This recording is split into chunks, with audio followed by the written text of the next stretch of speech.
In trying to get there. This may just be the year.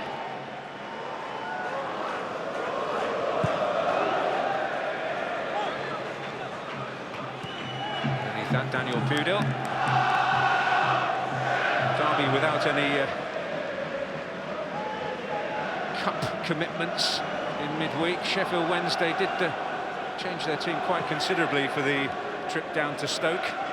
Certainly no shame in losing out to them, as Manchester City did yesterday in Premier League action.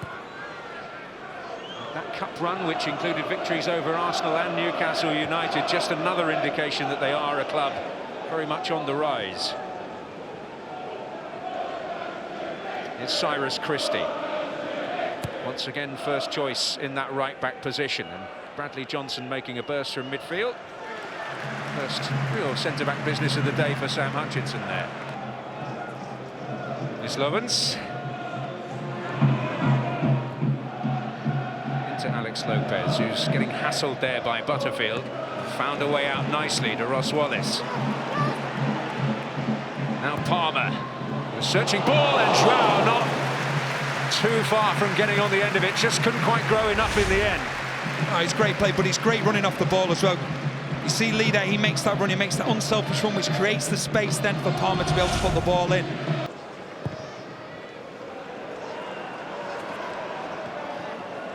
Off Warnock's head, Joao is going to retrieve. Keep Wednesday moving. He can certainly get moving. It's Forestieri. Has he asked too much of Palmer? No.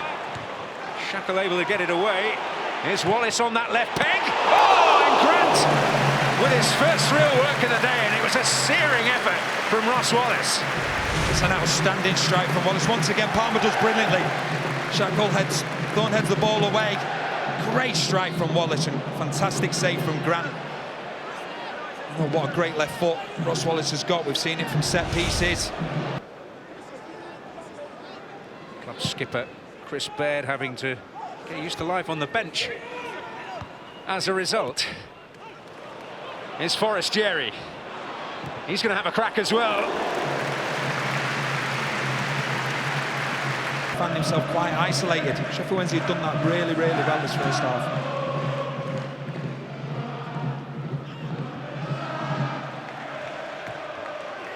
Shackle will get on the end of that. Bannon. And again. Wallace. Shackle is there. He's won almost every header, but there's Lee.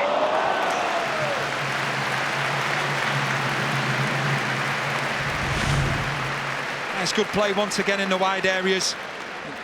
Joao would have been offside, but there was no way. There's no way there that Lee was. Wallace. Keogh comfortable. And moving forward. Until Kieran Lee intervened. You know that Butterfield does have very good delivery as well. Oh, and Johnson came in. Well, perhaps Derby's best attacking moment. Yeah, the ball's coming in. See, Joao, he misses it. I think it's Pudil as well, he misses it too. Johnson, maybe it surprised him a little bit because he's come over a couple of bodies there. You see Pudil, Hutchinson and Joao. He's just not able to get his head over the ball, but great ball in from Butterfield. So Sheffield Wednesday have no fear of the ball going in behind. Can Wallace get there first? Shackle did.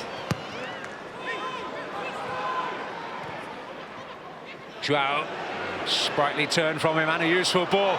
Oh, it's lovely football, Joao! And Pudil can't hit the target.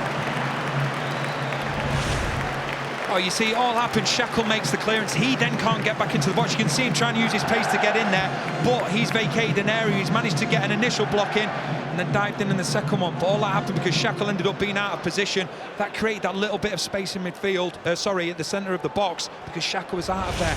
But he just couldn't get the shot on target from Pudil. But they've got to make sure they're not too narrow, as Palmer will just keep running into areas. And the last thing Derby County will want is Chris Martin having to come back into the left-back spot, because you know you want him up there when the ball is going that way.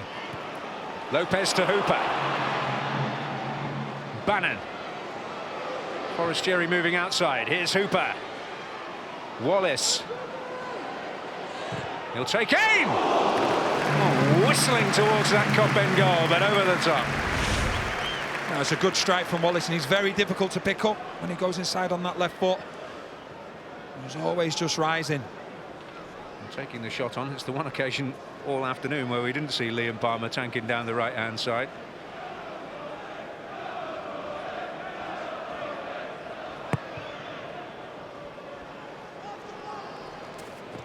Martin's header, Bent sniffing around.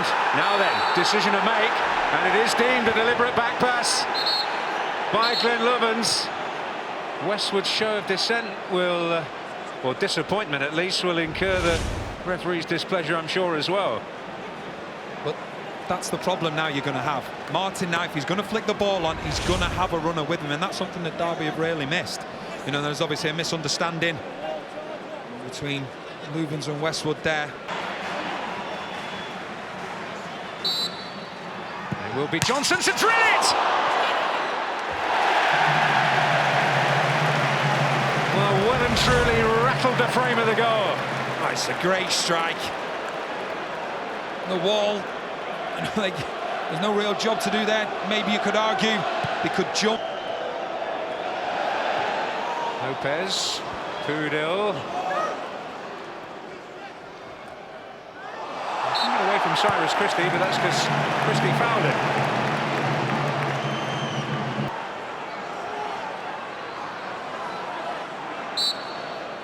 Forestieri trying to get away from Baird in the middle. Well, Glenn Lovens is there! And the opportunity was there for Sheffield Wednesday. They'll be disappointed with this. It's a fantastic chance. He gets himself into a great area. Gets the run on Shackle.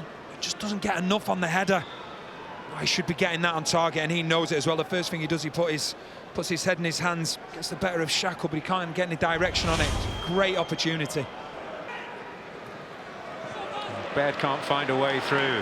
If they could nick one right at the end here, Derby, then they could be top next weekend because they face Brighton. The tests keep on coming. But here's Bent, the flag is up though. For the second time today they had the ball in the net, but the second time after the offside flag has gone out. Great play from Fawn. This is what he's capable of when he can get the time on the ball. Just the ball played, yeah. There's no question about it. Lovens has stepped up. Great decision, a good yard, 2 yards offside. Butterfield.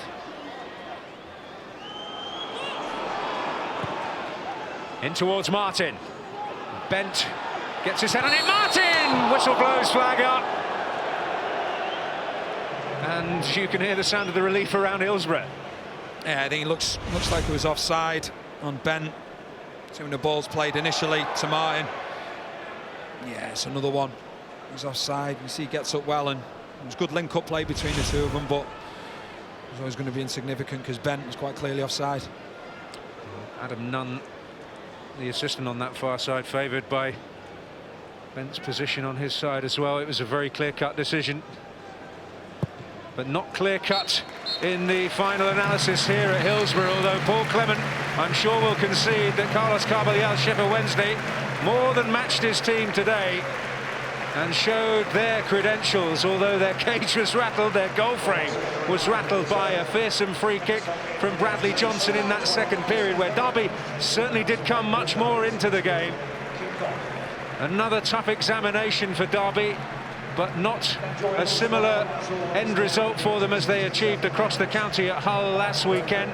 They will square up to leaders Brighton next, so it is a difficult and frenetic period for them. Lee Grant on his return to his old club, having to produce one really smart save to deny Ross Wallace in that first half. Glenn Lovens with a great chance for Wednesday in that second period from a set piece. We felt defensive set pieces might be a problem for them. They weren't really exposed in that respect, but maybe, probably, should have made more of one in an attacking sense today.